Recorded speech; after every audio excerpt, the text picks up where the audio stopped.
방금 소개받은 대구대학교 대학원 장애학과에 있는 조한진입니다.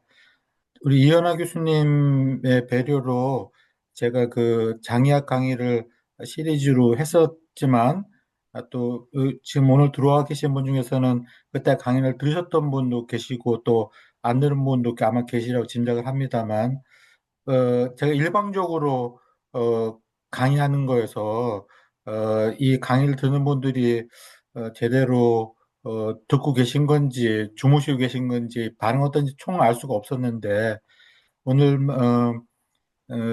일부나마 그때 강의 들으셨던 분을 뵐 수 있다고 하니까 너무나 반갑고 이렇게 귀한 자리를 내주신 것에 대해서 너무나 우리 이현아 교수님과 선생님께 감사드립니다. 오늘 이현우 교수님께서 처음에 말씀하실 때는 이제 주로 그 강의 들으신 분들이 뭐 질문 있으면은 질문하고 듣는 식으로 원래 하려고 했었는데, 그렇게 하는 것보다도 좀 일정 강의를 좀 하고 하는 게 좋겠다는 말씀을 주셨어요. 근데 강의를 듣는 분들이 워낙 다양한 계층이다 보니 어느 주제에 맞추기가 좀 어려워가지고 제가 고민 끝에 역사 속 장인의 삶이라는 주제로 한 40분 정도 강의하고 우리 교수님께서 한 10분 정도, 길면 20분 정도 질문하는 시간으로 진행하면 되겠다 말씀을 주셨었습니다. 근데 사실은 시간만 여유 있다면은 제가 영상도 보여드리고 할 생각인데 이게 원래 제가 이 강의와 함께 보여드린 영상이 러닝 타임이 한 35분쯤 돼요. 그래서 그거 보여드리면 시간 다 지나. 그래가지고 일단 제 사이트만 소개하고 시간 되면 사진은 하나 보여드릴 생각입니다. 이렇게 해서 진행할 생각이고요. 그래서 오늘 제 강의를 들으셨던 분들은 좀 장의하기 쉽지 않네라고 좀 뭐 신선할 수는 있어도 쉽지 않네라는 생각을 했을 수는 있는데 오늘 얘기는 되게 쉽습니다. 옛날 얘기하는 거기 때문에. 근데 음, 우리가 역사를 배우는 이유는 여러 가지가 있습니다만 역사를 바라볼 때 우리가 뭐랄까 가지지 말아야 될 두 가지 관점이 있습니다. 하나는 어, 지금 현재의 관점으로 과거를 재단하는 겁니다. 주로 제가 그 인권의 관점에서 과거의 역사를 말씀드릴 텐데, 당연히 지금의 인권 관점에서 보면은 과거의 장애인에게 행해졌던 일이 다 문제가 있죠. 예, 근데 이렇게 보는 시각도 조금 극단적이에요. 근데 반대로 과거에는 그럴 수밖에 없었어. 그런 상황이었어라고 하는 흔히 상황론이라고 합니다. 그런 식으로 과거에 좀 문제가 있었던 일들을 합리화시키는 이것도 문제가 있습니다. 그래서 이거 양극단이 다 문제가 있는데 어느 쪽을 우리가 배격하든지 간에 분명한 건 뭐냐면은 과거에 행해졌던 문제 있는 일들이 지금도 일어나고 있다면 그건 분명하게 문제죠. 그렇죠? 그렇게 분명히 문제입니다. 또 그리고 또 우리가 역사를 배우는 이유는 우리의 인간의 역사라는 것이 어느 정도 반복이 돼야 돼. 반복이 되기 때문에 과거의 일들이 지금도 일어나는 일이 있기 때문에 그 과거에 특히 장애에 대해서 어떻게 대하는가를 보면은 우리가 지금 어떻게 장애인을 대하고 있고 또 우리가 어떻게 앞으로 장애인을 대해야 될지에 대한 어떤 힌트를 좀 얻을 수 있지 않나 하는 입장에서 제가 말씀드린 거기 때문에 그냥 내용은 쉽습니다만 사실은 그냥 과거 얘기만 하는 건 아니다 말씀을 드리도록 하겠습니다.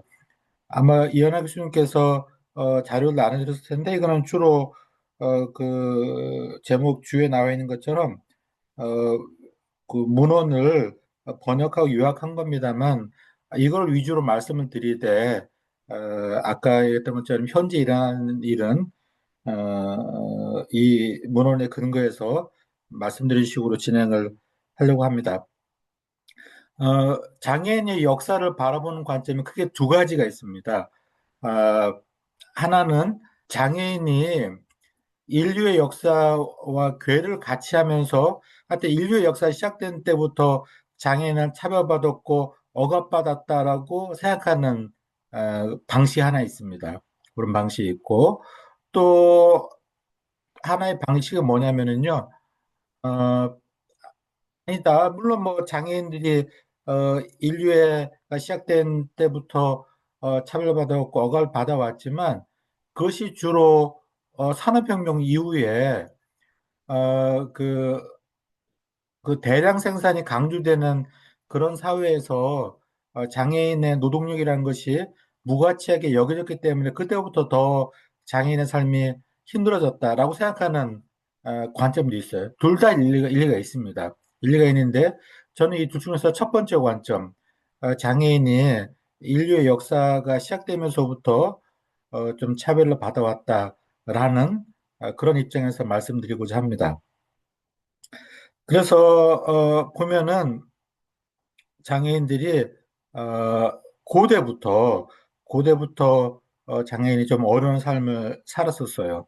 그래서 신석기 시대에 보면은 장애인은 되게 어떤 초자연적인 것에 홀렸다고 생각을 했고, 그러면 당연히 그 초자연적인 그런 것들은 어디에 있다고 생각했겠습니까? 머리에 있다고 생각했겠죠.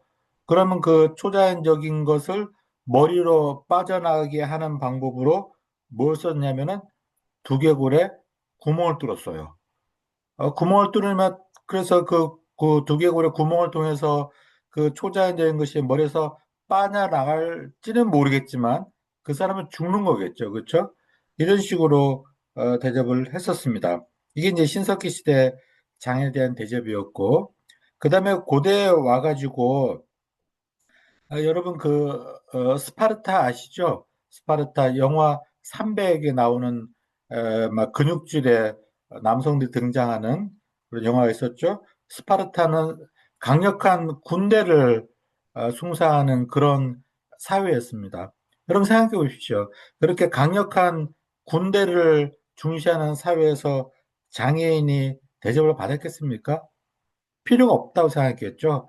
그 때문에 장애인은 어리든 혹은 나이가 많든 그냥 버려서 죽게 했습니다. 사실은 이 서양 문화에 그 근간을 이루었던 철학자 중에 플라톤이 있는데, 사실은 우리가 플라톤에 관해서는 좀 좋은 점만 알고 있는데, 플라톤 뭐라고 했냐면요. 하위 신분자의 자식이든 상위 신분자의 자식이든 그들이 기형이 되었을 때 어떤 미지의 비밀 장소에 내버려야 된다. 라고 얘기를 했어요. 그러니까 사실은 플라톤이 생각했던 이상 국가에서는요, 장애인은 별로 쓸모가 없었던 그런 사람들이었기 때문에 내다 버렸다 이 얘기입니다. 이게 스파르타고, 근데 스파르타를 이어 받은 세계 제국을 이룩한 나라가 바로 로마죠. 로마. 로마 시대에 와서는 이게 워낙 제국이 크다 보니 여러분 여러분이 로마 제국의 황제라면은 무엇을 걱정할까요? 황제가 안 돼봐서 다 진작에 안 되시는 모양인데 저 주변 국가들이 폭동을 일으키는 게 항상 걱정하지 않겠습니까? 그러다 보니 스파르타보다는 조금은 느슨하게 호혜주의 원칙에 따라서 조금은 잘 돼 있어요. 그렇지만 이 로마에서도 그리스처럼 장애 아동이라든지 기형아는 갖다 내버려 죽게 했다는 겁니다. 그래서 뭐 스파르타든 혹은 아테네든 혹은 또 로마든 간에 장애를 내다 버렸어요. 제가 아까 이 강의 초반부 뭐라 했었냐면은 과거에 일어난 일들이 어, 지금도 일어나고 있으면 그건 진짜 문제다 말씀드렸지 않습니까? 지금은 장애인 안 내다 버리나요? 예. 제가 미국 현실은 잘 모르겠고, 어, 한국은 여러분 아시는 분은 아시겠지만, 이제 그 베이비박스가 있거든요. 이제 자녀를 출산했는데 키울 수 없을 경우에 베이비박스가 슬쩍 넣어놓고 가는 그 베이비박스가 있는데, 거기에 심심치 않게 버려지는 아이들이 장애아동입니다. 장애아동이고, 또, 적어도 한국에서는 장애아동이 벌어지면은 절대로 입양이 되지 않습니다. 한 명도 입양이 안 돼요. 입양이 안 되고 주로 입양은 해외로 입양이 되면 미국에서 입양을 가끔 하곤 합니다. 그것은 뭐 어쨌든 고마운 일이죠. 그렇게라도 받아주니까 고마운 일이지만 장애 아동을 받아주는 미국 분들이 다 착해서라기보다는 그 텍스 크레딧 상에서 또 받아들인 경우도 없지 않아 있기 때문에 참 서글픈 현실이 아닐까라 생각을 합니다. 그래서 그 장애인이 지금도 심심치 않게 벌어지고 있다라는 거죠. 자, 이것이 이제 고대에서 장애인의 장애인이 대접을 받았던 역사였고 이제 중세가 됐습니다. 중세는 여러분 아시다시피 유대 기독교가 사상을 지배했습니다. 그래서 적어도 이 중세에서는 장애인을 갖다 내버리라고는 하지 않았어요. 내버리라고는 하지 않았는데 이 장애라고 하는 것은 하나님의 화해 표출이다라고 생각을 했었죠. 그래서 장애인을 뭐 죽이라고는 하지 않았지만 역시 장애인은 배척되고 고정관념화되었었습니다. 고대 히브리인들에게 있어서 장애는 곧 죄와 연결됐었죠. 제가 그 이제 장애학 시리즈 강의할 때 이런 얘기를 얼핏 했었던 것 같은데, 어, 물론 뭐 장애라든지 중한 질병이 죄와 연결될 수 있죠. 뭐 제가 이게 적절한 예인지 모르겠지만 예를 들어서 뭐 성병이 걸렸다. 그것이 죄와 연결될 수 있습니다. 그래서 장애라든지 중한 질병이 죄와 전혀 무관하다 볼 수 없습니다. 일리가 있습니다. 그렇지만 그런 차원만 있는 건 아니거든요. 아닙니다. 예를 들어서 교통사고를 당했다. 그 죄와 무슨 관계 있겠습니까? 그는 실수죠, 뭐 실수. 그런 차원도 있고 또 여기까지는 그렇지만 이제 또 세 번째 차원부터는 좀 더 신앙적인 차원이에요. 종교적인 차원입니다. 여러분 성경에 보면은 욥기라고 있지 않습니까? 욥이 있었잖아요. 욥이 동방에 의인할 정도로 죄를 알지 못했던 사람임에도 불구하고 자식들이 한꺼번에 죽고 재산이 한꺼번에 다 날아가고 그리고 거기다가 악성 종기에 걸려고 기왓장으로 피부를 득득 끓을 정도로 그런 고난을 당했잖아요. 그러면 그 욥이 무슨 죄를 지어서 그랬습니까? 아무 관계가 없었어요. 그렇죠? 그렇지만 어쨌든 그런 고난을 이김으로 인해서 자녀도 생기고 과거의 부도 훨씬 더 몇 갑절 회복되는 그런 일이 있었죠. 이것은 분명히 신앙의 입장에서 봐서는 욥을 성장시키고자 하는 하나님의 뜻이 있었을 겁니다. 그렇죠? 이것이 아마 세 번째 차원쯤 될 것 같아요. 근데 또 네 번째 차원은 뭐냐면은요. 이거는 하나님의 뜻이 있는 거죠. 그래서 뭐 스테반 집사가 돌에 맞아 죽었잖아요. 그런 고난을 당한 것이 뭐 스테반을 성장시키고자 함입니까? 죽는데 뭔 성장이 있겠습니까? 이것은 분명히 그 하나님의 뜻이 있었던 거죠. 그럼에도 불구하고 어 2000년 전 고대 이스라엘에서는 장애와 죄를 연결시키는 생각이 분명히 있었던 것 같아요. 여러분 요한복음에 보면은 이런 장면이 나옵니다. 태어날 때부터 시각장애를 가졌던 사람이 있어요. 그래서 성전 앞에서 구걸하며 지냈었어요. 그래서 근데 그 예수님의 제자들이 예수님께 여쭙기를 이 사람이 태어날 때부터 시각장애를 가진 것이 본인의 죄 때문입니까? 아니면 부모님의 죄 때문입니까? 라고 물어봤죠, 예수님께. 그러니까 제자들이 생각할 때 이건 죄 때문인 건 확실한데 이게 부모 죄 때문입니까? 아니면은 본인의 죄 때문입니까? 라고 물어봤던 거죠. 그러면은 그 당시에 예수님의 제자들이 아주 장애인에 대한 편견에 찌어들었던 사람이냐? 그렇지 않습니다.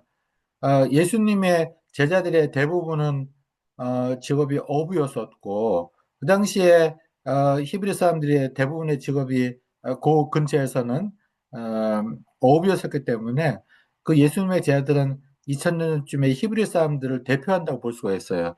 다시 말해서 예수님의 제자들이 그렇게 생각했다는 것은 대충 한 2000년 전쯤에 히브리 사람들이 다 장애와 죄를 연결시켰다는 것을 의미하는 겁니다.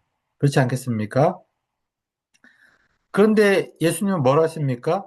예수님은 확실히 우리보다 수준이 높은 분이었고 뭐라 했냐면은 이 사람이 태어날 때 시각장애 입었던 것은 본인의 죄 때문도 아니고 부모님 죄 때문도 아니고 이 사람을 통해서 하나님이 하시는 일을 드러내고자 합니다라고 하셨고 그래서 그 사람의 눈을 뜨게 하셨죠.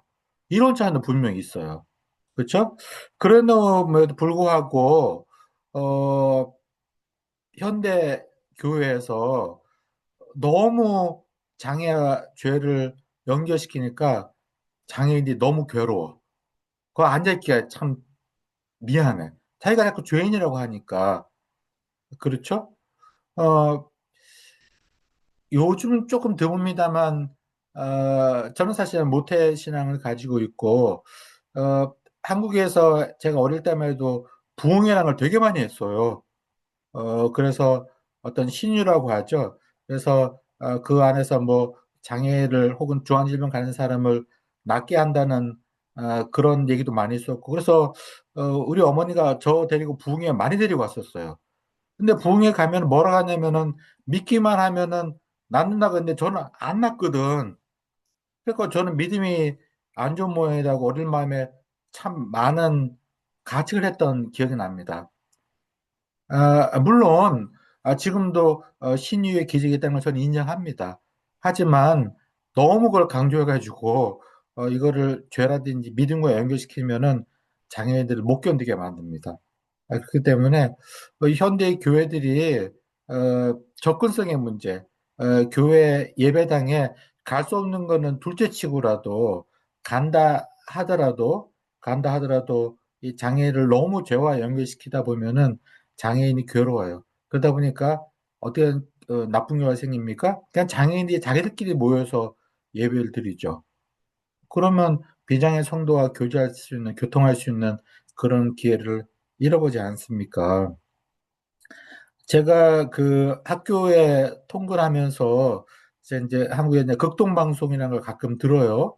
하루는 대구 어떤 교회 목사님이 이런 말씀을 하더라고요. 우리 교회 성도님 중에 어, 그, 그 장애가 너무 심해가지고 예배를 드리러 올 수 없대. 아마 그 교회 계단이 있는 모예요. 그래서 여러 고민을 목사님께 말씀한 사람이 있었다. 그러면서 저는 그 얘기 들으면서 저는 짐작하기로는 앞으로 계단도 없애고 해가지고 장애인들도 예배드리러 오게 해야 되겠다 그렇게 말씀하실 줄 알았거든. 근데 목사님 뭐라 했냐면 걱정하지 말래. 천국에는 계단이 없대. 그래서 제가 뜨악했어요.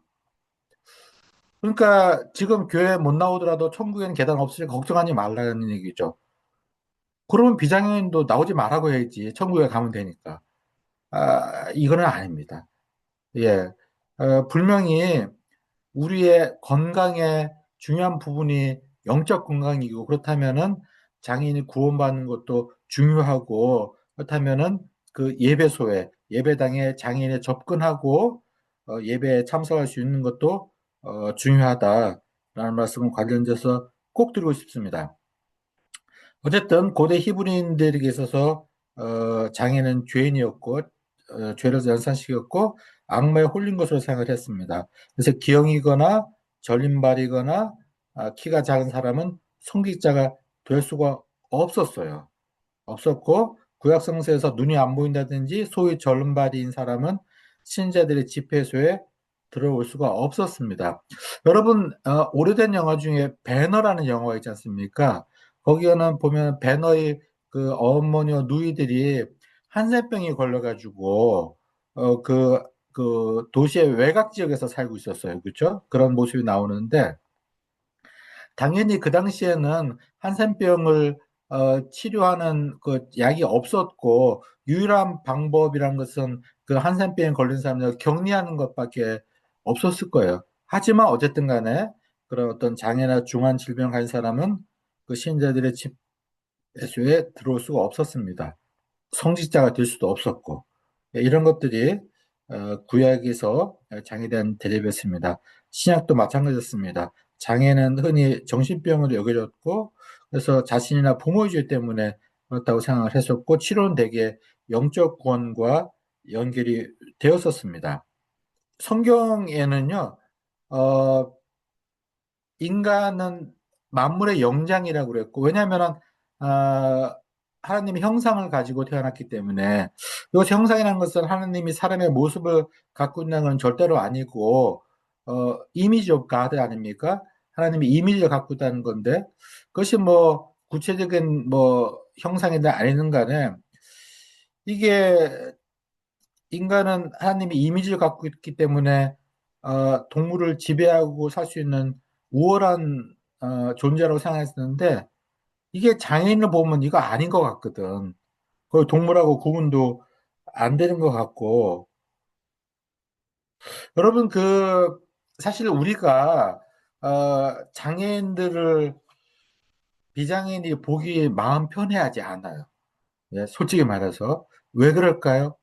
흔히는 비장애인들이 장애인과 자주 접하지를 않아가지고 익숙하지 않아서 그럴 것이다 생각하는데 뭐 그런 면이 있죠. 그렇지만 그것은 아주 일부분이고 진짜 이유는 뭐냐면은요.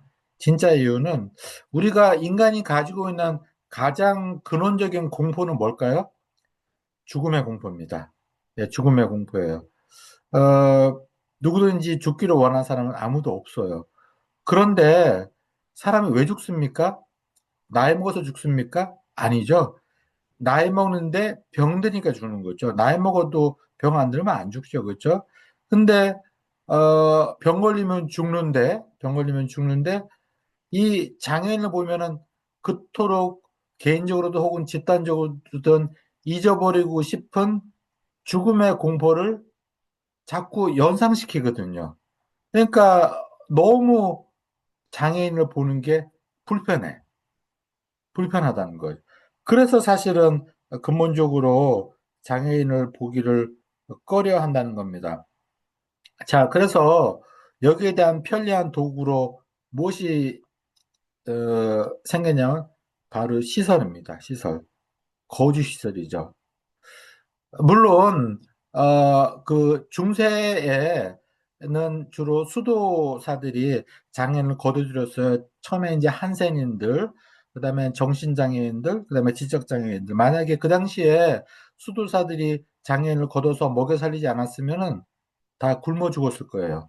그렇죠? 얻어맞아 죽었든지 분명히 이 사회로부터 장애인을 보호하기 위해서 시설이 존재했던 게 사실입니다.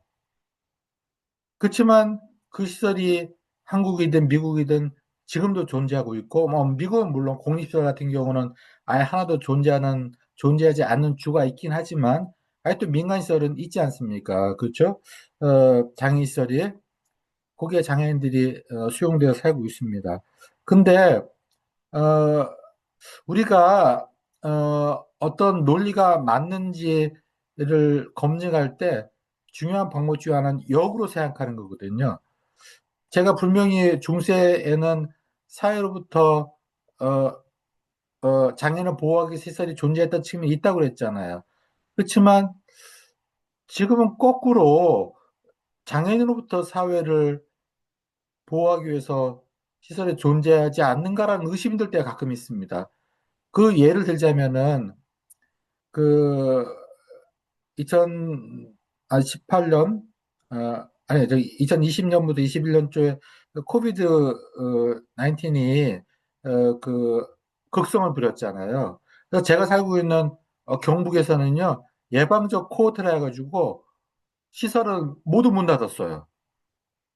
거기에 그 수용되는 장애인이 그 코비드에 걸렸든 안 됐든 무조건 그러면은 외부로부터 그 코로나 바이러스에 감염된 걸 막을 수도 있겠지만 진짜 이유는 뭐였겠습니까?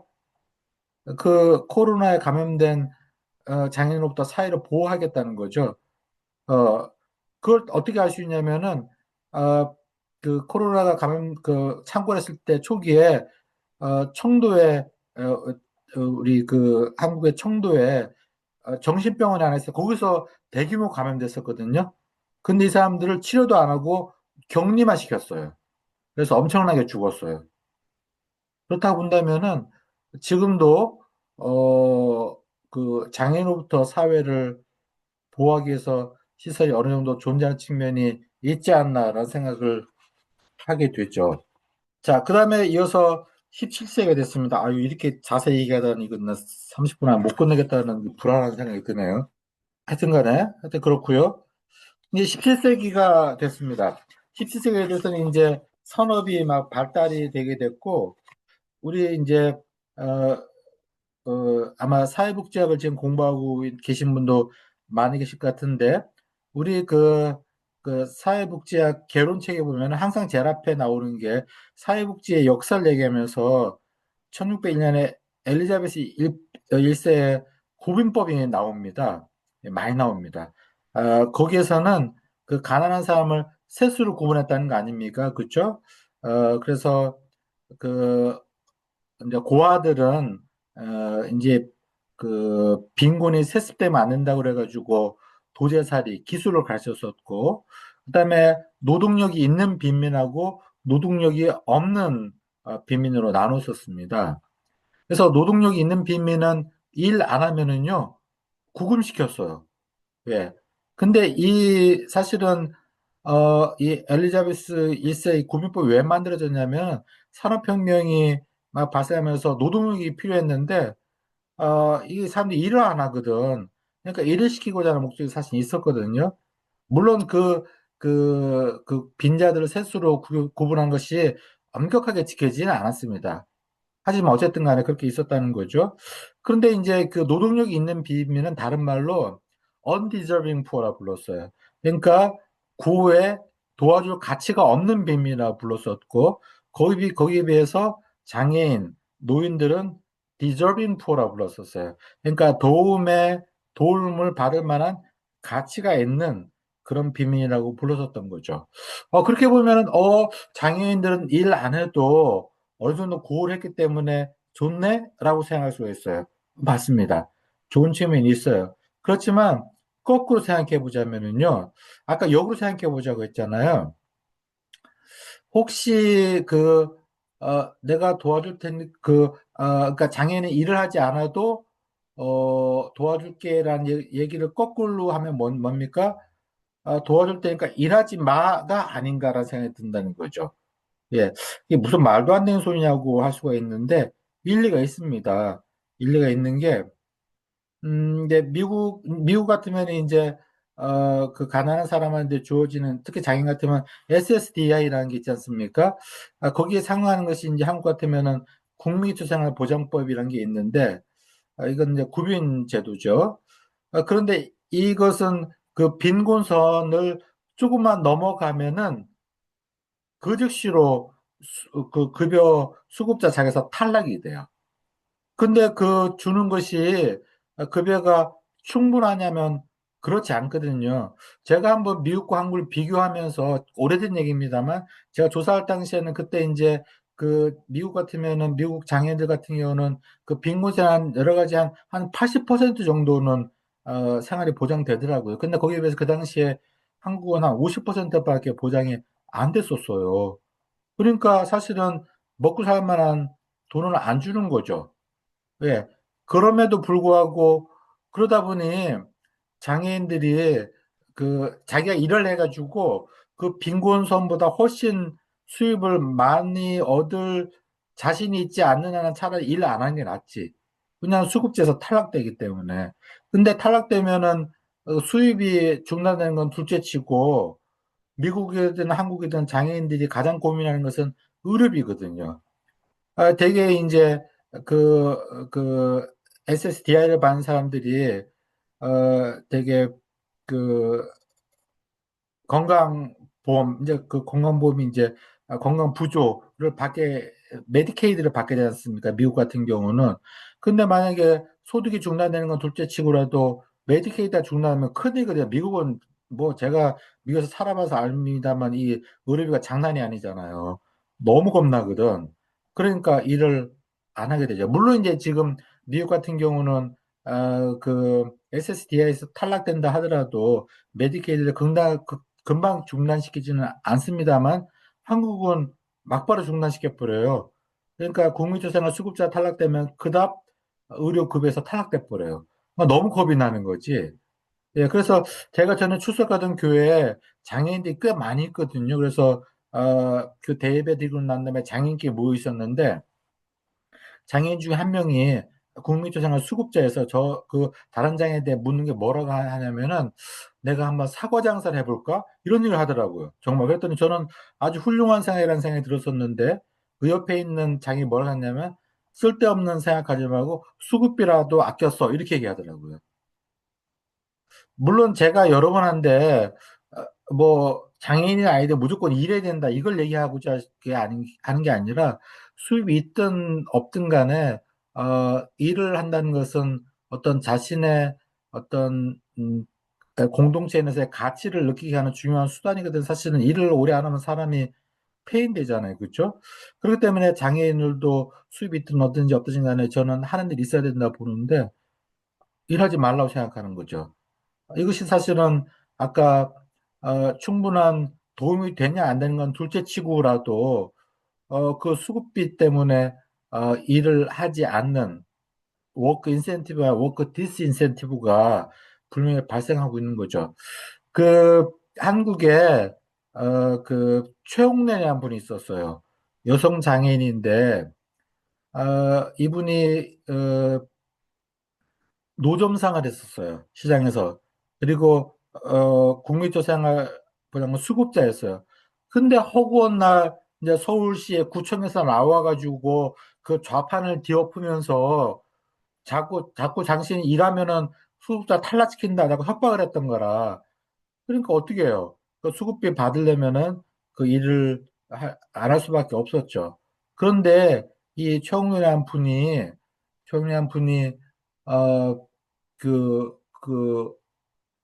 결혼을 해가지고 자녀를 하나 갖고 있었는데 이분이 살다가 남편분하고 마음이 안 맞아갖고 이혼을 했어요.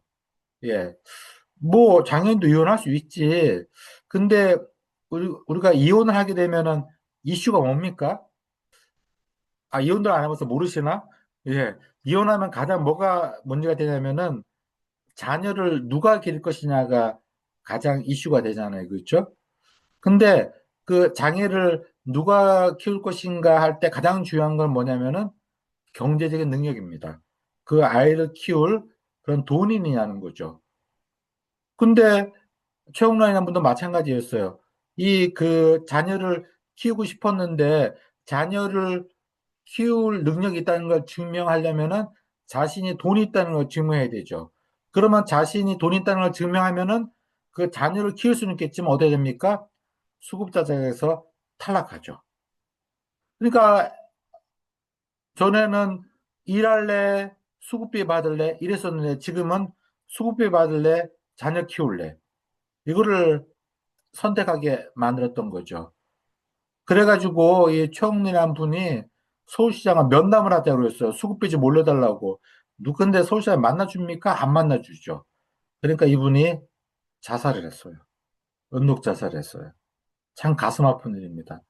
이런 일들이 바로 전에는 얼핏 생각하면은 일하지 않아도 먹여 살려줄게 했었는데 역으로 사실은 충분한 급여가 제공되지 않음에도 불구하고 도와줄 테니까 일하지 마라는 논리로 작동되고 있다라는 말씀을 드립니다. 현재 자 18세기에 왔습니다.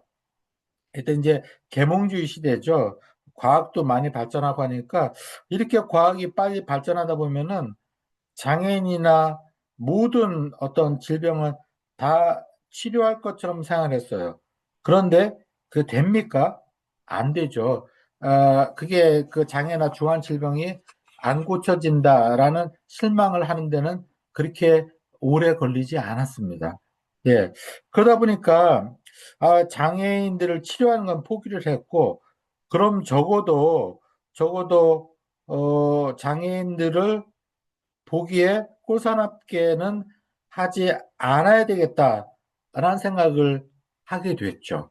그러면서 대두가 된 게 바로 직업재활과 특수교육입니다.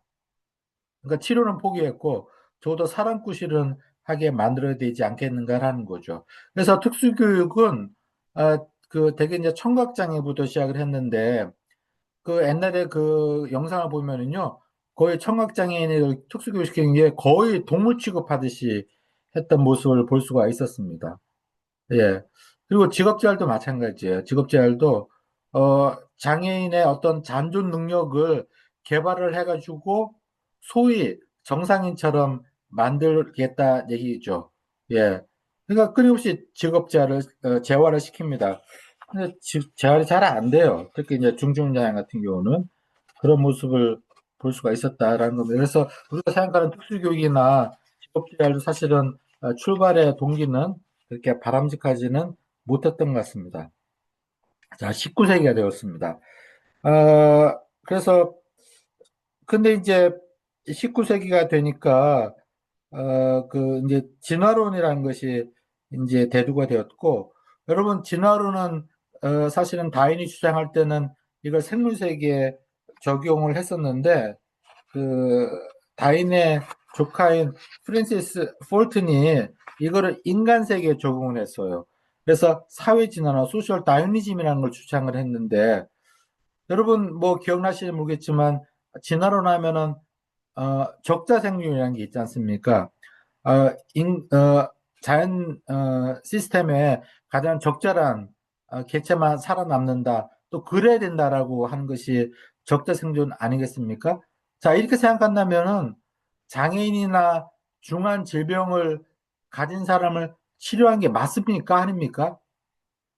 치료하면 안 되죠. 이건 자연 법칙을 어기는 거죠.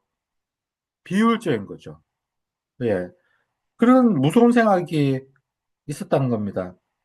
그럼 지금은 안 그런가요? 여러분 뭐 알다시피 미국은 의료비가 장난이 아니잖아요. 예, 장난이 아닌데 제가 미국에서 이제 공부하면서 저도 이제 건강보험에 유학생은 당연히 가입해야 되니까 가입했었는데 제가 인터넷 사갖고 가장 싼 의료보험에 가입했거든요. 어, 근데 그 건강보험료가 엄청 비쌌어요. 근데 가입했더니 이렇게 두꺼운 책자가 오더라고요. 뭐냐면은 당신이 가입한 의료보험으로 적용되는 시술이 아니고 적용 안 되는 걸 안나 책자 이렇게 두고 예 그랬던 기억이 나는데 지금도 장애인은 의료보험에 그러니까 메디케이드가 가입돼 있지 않으면은 프리 existing 컨디션에서 저도 마찬가지였고 저도 사실은 아시면 알겠지만 진짜 장애인이거든요. 그러니까 그래 너 가입은 시켜줄게. 대신 이 의료보험에 가입되기 전에 가졌던 질병이나 장애로 인해서는 의료보험을 청구하지 마라고 하는 거죠. 그렇죠? 이것도 아까 했던 것처럼 장애인은 치료하지 않는 것이 민간 보험회사에 이득을 얻는데 큰 도움이 되는 거죠. 이런 생각이 지금도 이어지는 것이다라고 볼 수가 있습니다. 어쨌든 이렇게 그 프랜시스 폴턴이 시작했던 사회 진화론이 이것이 유전 법칙과 결합을 하면서 우생학이라는 게 생겨났고 우생학은 이제 그 적극적 우생학과 소극적 우생학을 나눌 수가 있는데 적극적 우생학이라는 것은 좋은 유전 형질을 후대에 넘겨주는 거고 소극적 우생학은 나쁜 유전 형질을 후대에 넘겨주지 않은 것입니다. 그래서 대표적으로 나쁜 유전 형질은 바로 장애인, 범죄인, 성매매 여성들이었죠. 그러니까 이렇게 그 나쁜 시를 후대에 넘겨주지 않기 위해서는 어떻게 되겠습니까? 어, 불임시술을 해야 되는 거죠. 예, 불임시술 하는 겁니다. 어, 미국이든 한국이든 불임시술은 적어도 장애에 대한 불임시술은 불법입니다. 그런데 유엔의 장애인권위원회에서 한국에 권고를 했던 것 중에 장애에 대해서 불임시술 하지 마라고 권고를 했어요. 근데 우리나라의 한국의 정부의 대답은 우리 그 장애에 대한 불임시술 불법 아니야. 아니 합법 아니야. 이렇게 얘기했는데 지금 불법이냐 합법이냐를 얘기하는 게 아니라 암암리의 것이 행해지고 있는 걸 얘기하고 있는 거거든요. 지금 한국의 장애인 시설에는 한 80%가 되게 발달장애인입니다. 발달장애인이고, 가끔, 특히 여성 발달장애인 같은 경우는 한 달에 한 번씩 그 생리하는 걸 적절히 깨끗하게 처리 못한다고서 그냥 불임실 시켜버립니다. 자궁 드러냅니다. 이런 일들이 지금도 있는 거죠. 예. 그래서, 어, 장애인들을, 제가 이런 용어를 써서 죄송합니다. 박멸시키는 것에 첫 번째로 대두했던 것이 바로 시설을 내 장애인을 수용하는 것이었습니다. 두 번째는 바로 지금 얘기한 것처럼 불임실시켰던 거죠. 그래서 우상학이 이렇게 아주 창궐할 때 미국에서도 한 25개 주 정도는 불임시술을 합법화 시켰어요. 물론 이민자도 거기에 포함됐었고, 그런데 이게 불임 실수를 해가지고 장애인을 박멸시키는 것은 너무 오래 걸려. 오래 걸리기 때문에 안 되겠다. 좀 더 깔끔하게, 빠른, 스피드하게 장애인을 죽여버리는 게 낫지 않겠는가라는 생각을 실제로 하게 되었고, 그것을 실천한 사람이 있었습니다. 그게 누구냐면은 바로 아돌프 히틀러입니다. 아돌프 히틀러는요, 우생학 신봉자였어요. 아까 미국에서는 한 전체 주에 한 반 정도만 불임시술을 합법화 시켰다고 했는데, 세계 최초로 국가 차원에서 불임시술을 합법한 나라가 바로 히틀러체 독일입니다. 그래서 이 그 우생학을 퍼뜨리는데 너무나 큰 도움이 됐다 해서 미국 우생학계에서는요, 히틀러에게 상을 줬어요. 그래가지고, 그, 나치 정권 하에서 한 20만 명의 정도의 장애인들이, 그 장애인들이, 유대인이든 아니든 간에 가스실에서 소리 없이 주워왔어요. 근데 그것이 뭐, 그렇게 했던 사람들이 살인마에서라 하는 게 아니라 자비의 이름으로. 그렇게 하는 것이 장애인에게 도움이 되고, 또, 부모에게도 도움이 된다라고 얘기했었던 거죠. 근데 거기에 동원됐던 사람들의 대부분이 물론 의사도 있었고, 많은 사람들이 소셜워커였습니다. 소셜워커였어요. 그래서 사실은 제가 시간만 넉넉했다면 보여드리고 싶었던 그것이 바로 그때의 장면을 기록했던 다큐멘터리인데 그 앞에만 잠깐 보여드릴게요. 이게 제 유튜브에 돌아다니더라고요. 잠깐만 제가 켜볼게요. 화면 보이시죠? 예. 이게 러닝타임 30분 되기 때문에 제가 이거를 보여줄 수는 없고 이게 이 자막이 원래 있고 그러니까 그냥 포르투갈어 모양인데 이게 참 방해가 됩니다. 영어 자막을 띄우면은 예, 포르투갈 자막이 가려지기 때문에 한번 보는 것도 괜찮겠다 싶습니다.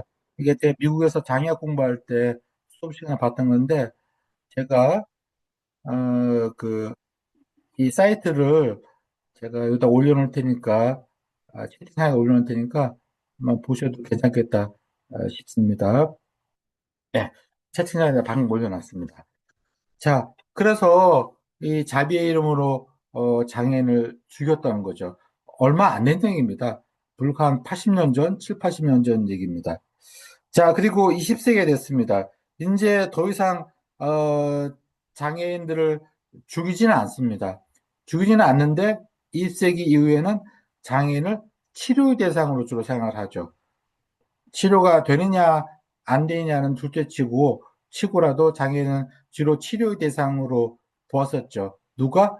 의료 전문가가 의사나 간호사가 치료를 대상으로 봤던 겁니다.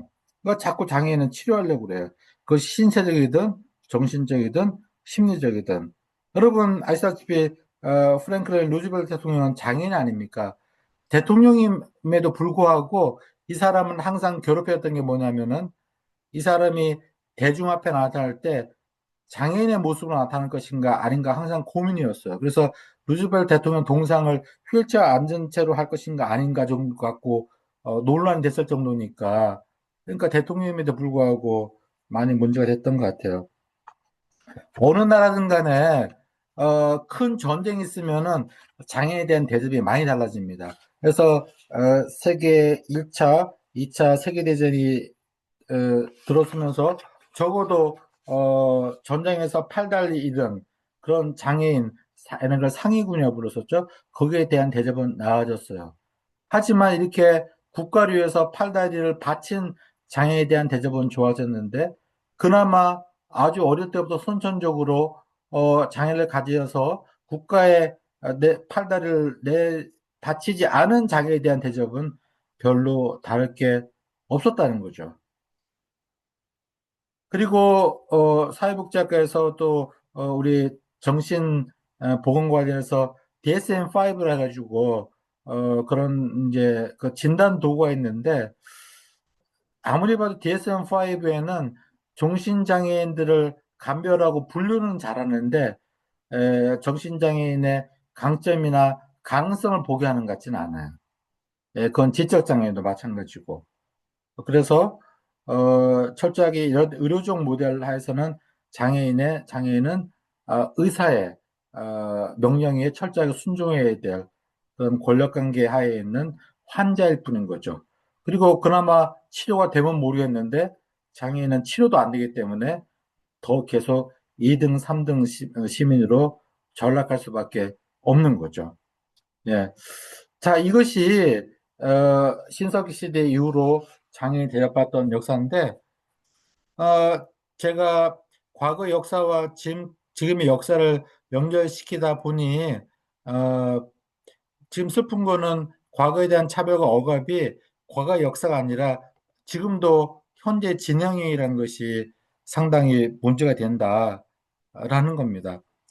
제가 이 러닝 타임이 30분 넘다 보니 요거는 보여드리지 못하겠지만, 어, 사진을 하나 보여드릴게요. 이게 지금 제가 아까 독일에서 장애인들이 가스에 죽었던 거 얘기했었는데, 이게 한국에서 있었어요. 지금 아마 미국 서부 시간 한 5시쯤 돼갈 것 같은데, 그 저녁 먹게 될 것 같아서 좀 걱정입니다만, 여러분 비상하신 분들은 이 사진 보지 마세요. 네, 한국의 노무현 정부 때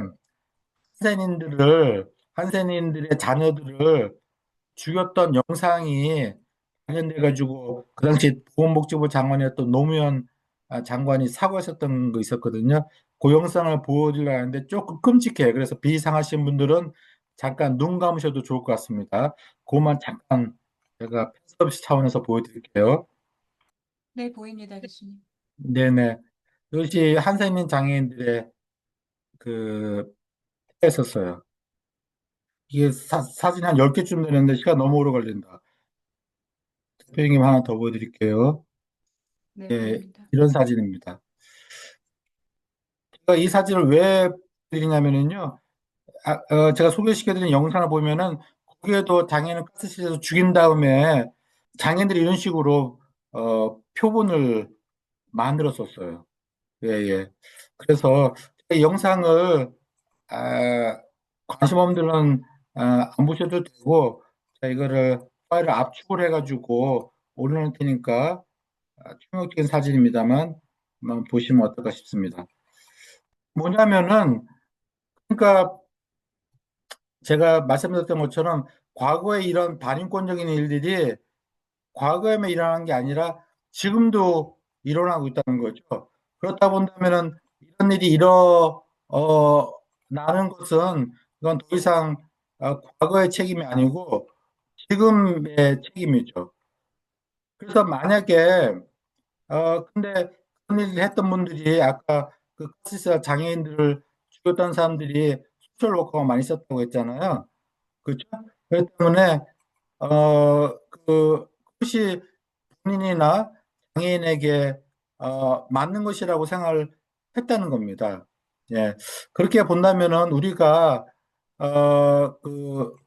과거의 역사가 지금도 반복되고 있고 지금도 반복되고 있는 그런 역사에 대한 책임은 그것은 저나 여러분이 져야 된다는 거죠.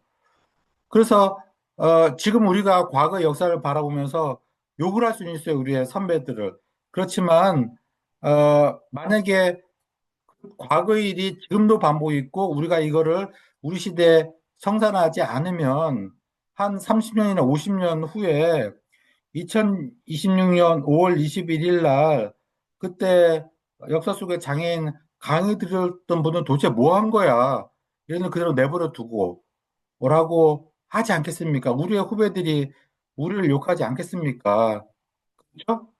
예, 그래서 우리가 편하게 그 과거를 욕을 할 수는 있겠지만 그것이 반복된다면 그것은 우리의 책임이다. 그럼 이런 일들이 일어나지 않게 하기 위해서는 우리가 어떻게 되냐? 방법은 간단합니다. 우리가 여러분의 가정에 장애인이 있든, 여러분의 교회에 장애인이 있든, 여러분의 실천의 현장에 장애인이 있든지 간에 우리가 루틴하게 너무나 당연하게 여겼던 우리의 프랙티스, 우리의 관행을 현미경적 시각으로 이것이 과연 옳은지 안 옳은지를 우리가 점검을 해야 돼요. 점검을 해야만 우리가 그 과거의 역사를 반복하지 않을 수 있게 된다. 이 말씀을 사실은 드리고 싶은 겁니다. 옛날 얘기를 하는 게 주 목적이 아니고 그 역사가 반복되고 있기 때문에 지금 우리가 하고 있는 일들을 그 인국전 시각에서 바라보는 노력이 필요하다는 것이 제가 말씀드리고자 하는 결론입니다. 한 10분 남겨서 질문 받으러 했는데 시간 다 지났네. 하여튼 이 태아표본은 C 파일로 올려놨고요. 우리 이현아 교수님 제가 시간 다 됐으니까 끝내야 됩니까? 아니면 한 10분 정도 아니요, 아니요, 질문 받을 교수님. 시간 있습니까? 네네네. 저희가 시간을 좀 넉넉하게 잡아서, 네, 교수님 한 10분 정도는 질의응답 아, 시간 가져도 괜찮습니까? 될 것 같습니다. 예, 예, 예. 아, 다행입니다. 예, 제가 사실은 좀 자세히 얘기하면 이것보다 한 3시간 강의될 내용인데 스킵을 많이 하긴 했습니다만 혹시 질문하실 거 있습니까? 이게 날이면 날마다 오는 기회가 아닙니다. 나중에 이불 뒤집어서 울지 마시고 질문할 거 질문하십시오. 네. 마이크 키시고 질문하실 분 있으면은 네. 질문 있으신 분은 질문 부탁드릴게요. 수잔님. 네. 네, 안녕하십니까. 네, 교수님, 저는 오늘 강의 너무 이렇게 뭔가 뒤통수를 한 대 꽉 맞은 것 같은 그런 느낌을 충격을 좀 받았고요. 네, 어, 특별히 또 저는 이제 상담을 하는 사람이기 때문에 좀 심리학적인 관점에서 좀 많이 들었습니다. 그래서 아까 말씀하시기를 비장애인이 장애인에 대한 불편감이 있다. 그 말씀을 어, 저도 참 동의를 했어요. 제 자신이 또 왜 또 저도 이렇게 확신 있게 또 얘기할 수 있냐면은 저희 가족이 또 장애가 있고 그리고 네, 저는 그 장애 가족을 바라보는 또 형제 자매로서 그런 불편감이 뭔지를 충분히 이해할 수 있을 것 같고 근데 제가 상담을 하는 사람임에도 불구하고 그럼 그 불편감이 뭘까라는 거가 항상 늘 궁금했었는데요. 오늘 말씀 중에서 그 죽음의 공포를 연상하면서 존재적이고 근원적인 그런 공포라는 거가 저는 참 마음에 와닿고 거기에서 어떻게 보면은 답을 얻어서 좀 시원한 사이다 같은 그런 모먼트를 경험을 했거든요. 네, 그런데 제가 하고 싶은 질문은 또 아까 말씀하신 것 중에서 그 역사적인 관점인 것 같은데 격리를 시켰잖아요, 옛날에. 네, 장애인들을. 근데 네, 지금은 꼭 그렇게 격리를 하지 않는다고 하더라도 한국 사회에 보면은 여전히 그 수용해서 하는 시설 그런 정책 하에 이건 또 왜 그러냐면 저희 막내 여동생이 한국에서 이제 조기 노화 발달 네, 장애인을 맡고 있는 그런 소셜워커로 일을 하고 있는데요. 예, 거기도 일종의 그런 조기 노화 장애인들만 모아서 시설이란 말이죠. 예, 그러면은 그게 아까 잠깐 말씀하신 것처럼 사회를 보호해야 한다라는 그런 사고방식이 여전히 현대적으로 나타나는 그런 한 형태라고 볼 수 있을까요? 제 그렇, 질문이 예, 그냥 두서가 없지만 확 드는 생각이 그렇거든요. 예, 맞습니다. 예, 잘 보신 거고요. 사실은 시설을 얘기했습니다만 이렇게 장애인을 눈에 안 띄게 하려는 편리한 도구는 많이 있습니다. 이게 교육 과정에서는 기숙학교, 특수학교 중에 기숙학교가 그렇고 뭐 미국은 뭐 원칙적으로 통합교육입니다만 특수학교 없지는 않지 않습니까? 그렇고 그다음에 쉘터드 워크숍이라고 장애인들만 모아놓고 일을 시키는 그런 곳. 그다음에 거주시설.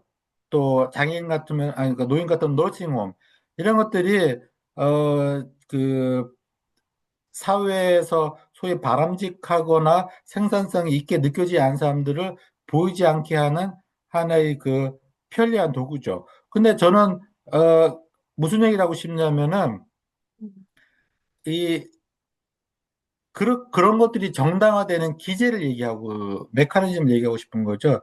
사실은 이 장애에 대한 차별이 암암리에, 사실은 지금은 장애인을 대놓고 차별하는 나라는 없어요. 적어도 문명국가는. 대개는 문제가 뭐냐면은요, 은밀하게 차별합니다.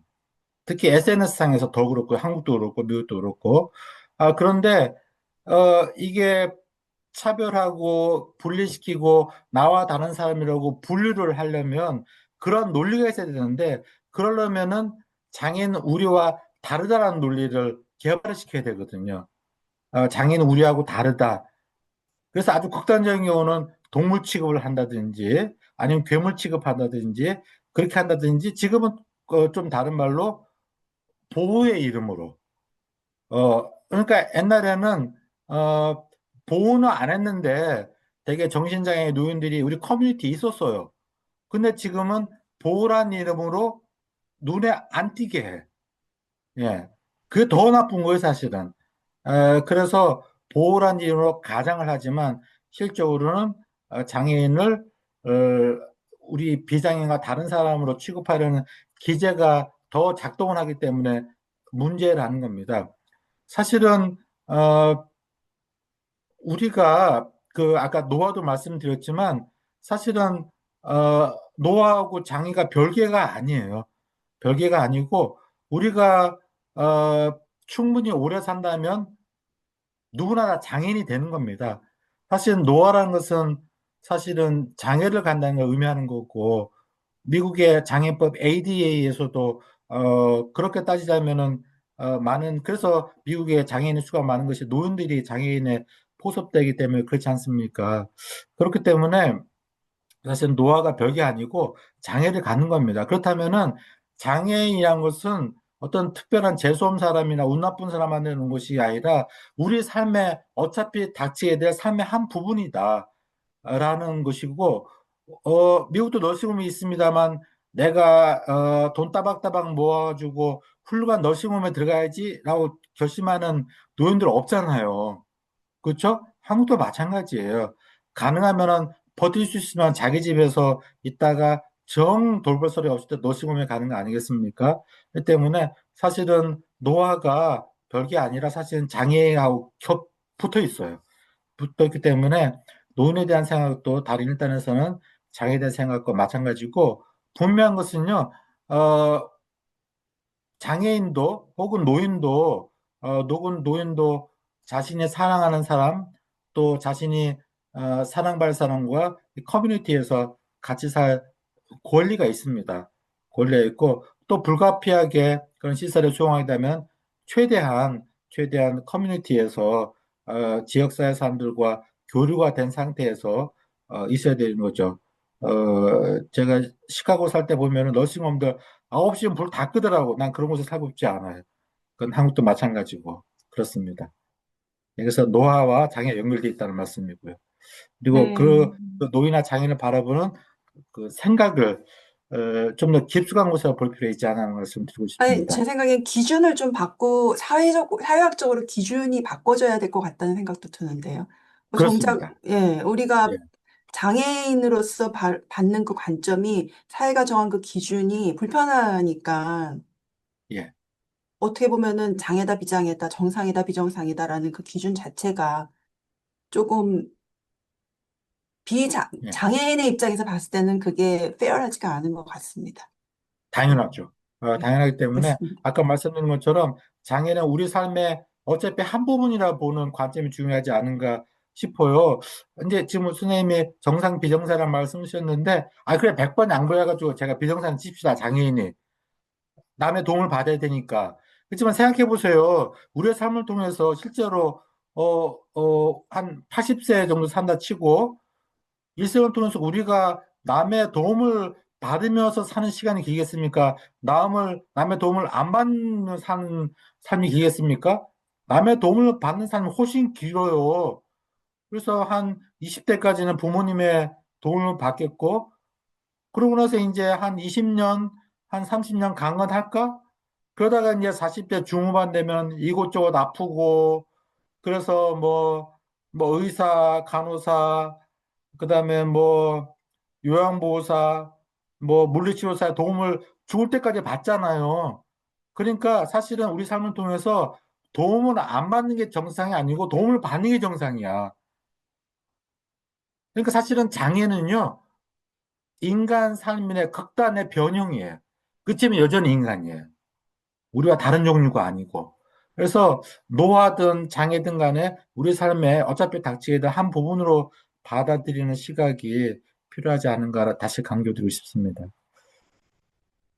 또 다른 혹시 질문 있을까요?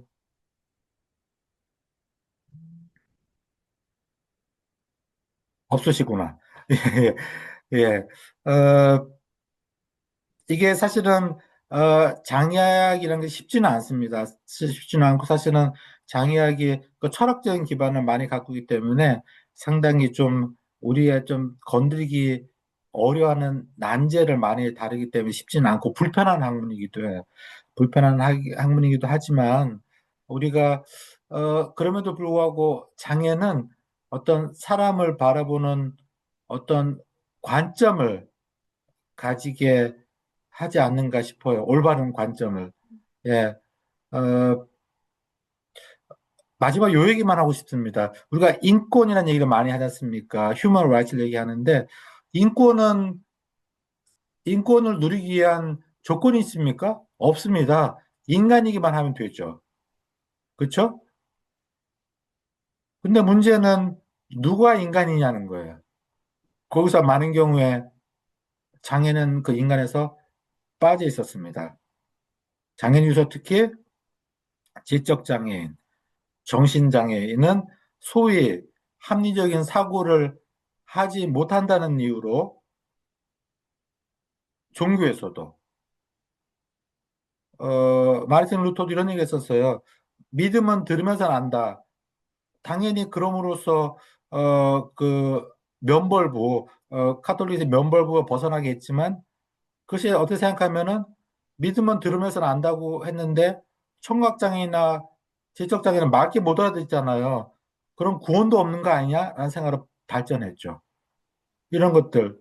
그래서 지금도 지적장애나 정신장애인은 일반적으로 말해 장애인들은 인간의 범주 안에 들어가고 있지 못합니다. 그렇다면은요, 저는 인간을 규정하는 조건을 좀 바꿨으면 좋겠어요. 그러니까 에이블리즘이라고 하죠. 그러니까 인간으로서 말하고 듣고 추론하고 생각하고 걸을 수 있고 보고 듣고 하는 소위 어떤 능력, ability, capability를 인간이고 아니고의 조건으로 삼지 말고 어 그 취약함, vulnerability라고 하죠. 그러니까 인간은 나이가 먹으면 누구나 약해지잖아. 이거는 장애인이 아니는 간에 그 인간의 취약함을 인간의 최소한의 조건으로 삼자는 거죠. 그럼 노인이든 장애인도 당연히 인간에 들어가죠. 그리고 인권을 누려야 될 그 담대해야 된다. 그래서 우리가 인간으로 볼 수 있는 기준을 좀 새롭게 정립하자는 말씀 드리고 싶고, 그렇게 생각하면 여러분 생각할 때, 그럼 장애인들이 인간의 가장 바닥에 있다는 얘기냐? 그거 아니고요. 또 다르게 이렇게 얘기하고 싶어요. 여러분 그 장애인들이 이 이 사회에서 주변화되어 있어. 마지널라이즈드 돼 있죠. 주변화돼 있고 주변에서 잘 눈에 안 띄어요. 예. 눈에 안 띄는데 여러분 그 원을 여러분 그린다고 생각해 보세요. 원을 그리려면은 원주가 어떻게 결정되냐면 중심이 있어야 되고 또 반지름이 있어야 원이 결정되잖아요. 그렇다면 중심 있고 반지름이 있어야 주변이 결정되는 것처럼 보이지만 거꾸로 생각해 보세요. 중심의 입장에서는 중심이 있고 반지름이 있어야 되겠지만 만약에 원 테둘레가 보이면은요, 원 테둘레가 보이면 위에서 보면은요, 당연히 중심이 결정돼요. 무슨 얘기냐면은요, 비장애인이 있기 때문에 장애인이 있는 게 아니고 건강한 사람이 있기 때문에 건강하지 못한 사람이 있는 게 아니고 거꾸로 건강하지 못하고 장애인이 있기 때문에 비장애인과 건강한 사람이 큰 소리 친다는 걸 아셔야 됩니다. 예, 그렇기 때문에 사실은 주변이 그것이 바로 또 장애인이 우리 삶에 줄 수 있는 좋은 영향이고 실제로 많은 장애인들이 개똥 철학이든 아니든 간에 장애인은 다 철학이 있어요. 내가 왜 이렇게 장애를 가지겠는가, 인간이란 무엇인가 생각을 하게 되거든요. 그렇게 되면은 우리가 비장애인이 너무나 생산성 중심 사회에서 바쁘게 지내다 보니 잊어버리고, 그러다 그 사회에서 이탈되고 도태됨으로써 겪게 되는 좌절에 늘 좌절해 오던 장애인들은 많은 철학과 해안을 줄 수가 있기 때문에 그런 면에서는 장애인이 있으면 좋고 없으면 좋고 있으면 할 수 없는 그런 존재가 아니라 이 사회에서 꼭 필요한 존재다. 그러므로 저는 이 말씀으로 마치고자 합니다. Disability is beautiful입니다.